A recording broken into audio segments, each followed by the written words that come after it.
আজি অসম চৰকাৰৰ কেবিনেটত কেইবাটাও গুৰুত্বপূৰ্ণ সিদ্ধান্ত লোৱা হয়।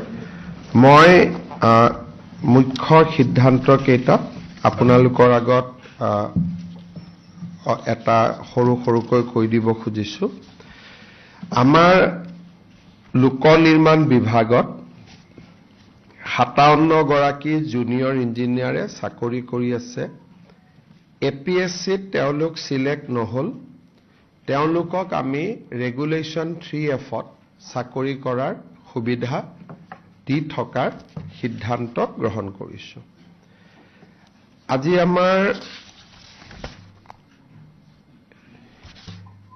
কেবিনেটত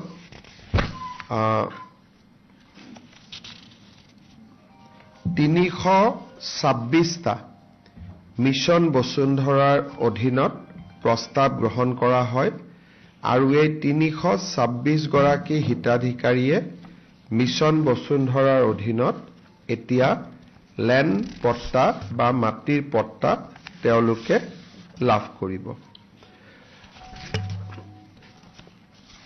আজি আমাৰ কেবিনেটত সতী সাধনী বিশ্ববিদ্যালয়ৰ সমীপতে এটা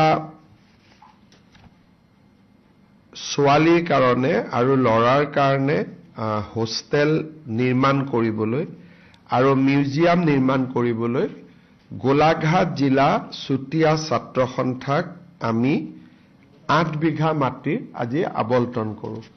অৰ্থাৎ সতী সাধনী বিশ্ববিদ্যালয়ৰ ই অংশ নহয়, কিন্তু সতী সাধনী বিশ্ববিদ্যালয়ত পঢ়িবলৈ অহা ছাত্ৰ ছাত্ৰীসকলৰ বাবে গোলাঘাট জিলা চুতীয়া ছাত্ৰ সন্থাই হোষ্টেল বনাব, গেষ্ট হাউচ বনাব আৰু তাৰ কাৰণে চৰকাৰে আজি তেওঁলোকক 8 বিঘা মাটি আবণ্টন কৰে।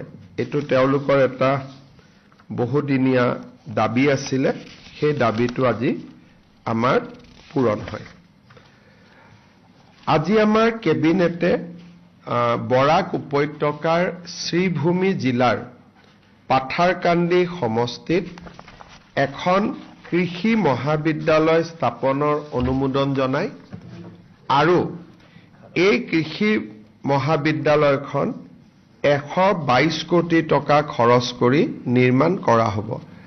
বৰাক উপত্যকাৰ এইখনেই প্ৰথম এগ্ৰিকালচাৰেল কলেজ হ'ব। ইয়াৰ আগতে বৰাক উপত্যকাত এগ্ৰিকালচাৰ কলেজ নাছিলে।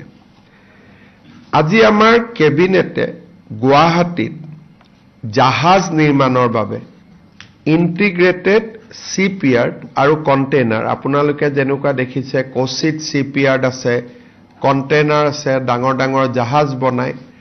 আজি আমাৰ গুৱাহাটীৰ ধাৰাপুৰত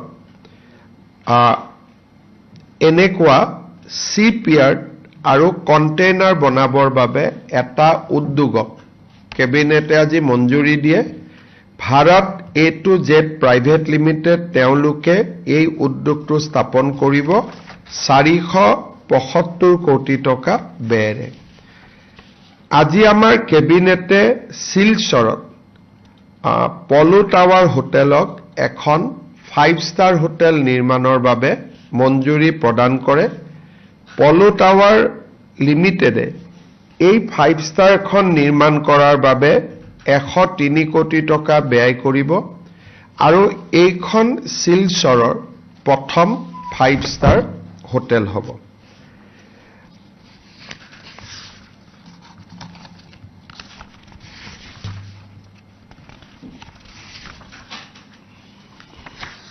আজি আমাৰ কেবিনেটে লোক নিৰ্মাণ বিভাগক 241টা পথ নিৰ্মাণৰ বাবে 519 কোটি টকা